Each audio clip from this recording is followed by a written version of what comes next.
સમગ્ર દેશમાં પ્રજા જ્યારે મોંઘવારીથી ત્રસ્ત હોય ત્યારે જે બેરી મોંઘી સરકાર છે એ પ્રજાનો અવાજ સાંભળવાની જગ્યાએ પ્રજાનો અવાજ દબાવવાનું કામ કરે છે।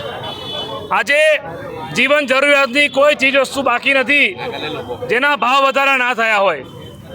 Petrol, diesel, CNG, LPG gas, રાંધણ ગેસ, જે વડોદરા શહેરની વાત કરીએ તો ગેસ જે પાઇપલાઇન છે એમાં પણ આ લોકોએ વધારાનો બોજો ઝીક્યો છે।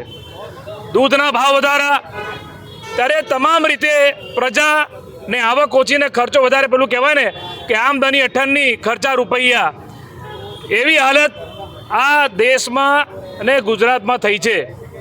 ત્યારે જે સરકારે લાજવું જોઈએ એની જગ્યાએ ગાજી રહી છે અને ભાવ ઘટાડાની રાહત આપવાની જગ્યાએ તમે જોયું હશે કે જ્યારે ઇલેક્શન હતું, ચૂંટણી હતી, ત્યારે ભાવ ના વધાર્યા। જે ચૂંટણી પતી ગઈ, સત્તામાં આવી ગયા એટલે ભાવ વધારો કર્યો। જે નીટની પરીક્ષાના પેપર લીક થયા, આજે ભારત દેશમાં 24 લાખ જેટલા વિદ્યાર્થીઓના ભવિષ્ય અંધકારમય બનાવ્યા। અને પેપર લીક મુદ્દા પર જે શિક્ષણ મંત્રી છે એ રાજીનામાની વાત તો દૂર, પણ એ લોકો સ્વીકારવા પણ તૈયાર નથી। મારા દેશના નેતા રાહુલ ગાંધી આખા દેશમાં આ મુહિમ ઉપાડી છે। તમે જુઓ કે યુવાનો પણ જે રીતે દિલ્હીમાં બધા ભેગા થવાના છે જંતર મંતર પર, આખા દેશમાં, કારણ કે દર વર્ષે પેપર લીક થાય। ગુજરાત હોય કે દેશના અલગ રાજ્યો હોય, દર વખતે લીક થાય। ત્યારે જે લોકો રાત દિવસ મહેનત કરે, જેમના મા બાપ પેટે પાટા બાંધીને વિદ્યાર્થીઓ માટે ફી ભરતા હોય, ખર્ચો કરતા હોય, જ્યારે પરીક્ષા થાય ત્યારે ખબર પડે કે પેપર લીક થઈ ગયું।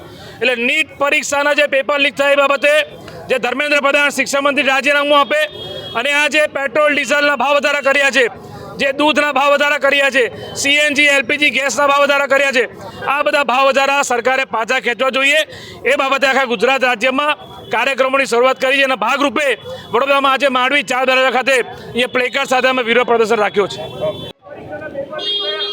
વિરોધ મોંઘવારીને લઈને છે, વિરોધ પેટ્રોલ ડીઝલના ભાવને વધારાને લઈને છે, વિરોધ ઘરમાં જે લોકો છે એ જે જૂજી રહ્યા છે, ઝઝૂમી રહ્યા છે પૈસાને લઈને, એના વિશે વિરોધ છે। મોંઘવારી વિશે વિરોધ છે, ગેસના બોટલ વિશે વિરોધ છે। આ જનતાનો વિરોધ, જ્યાં જનતા ખુદના મહેનતના પૈસા બચાવી પણ નથી શકતી અને મહિનો કેમનો કાઢવાનો એ પણ આજે લોકોને સૂઝબૂઝ નથી પડી રહી। લોકોના જે માનસિક સંતુલનતા છે એ બગડી રહી છે।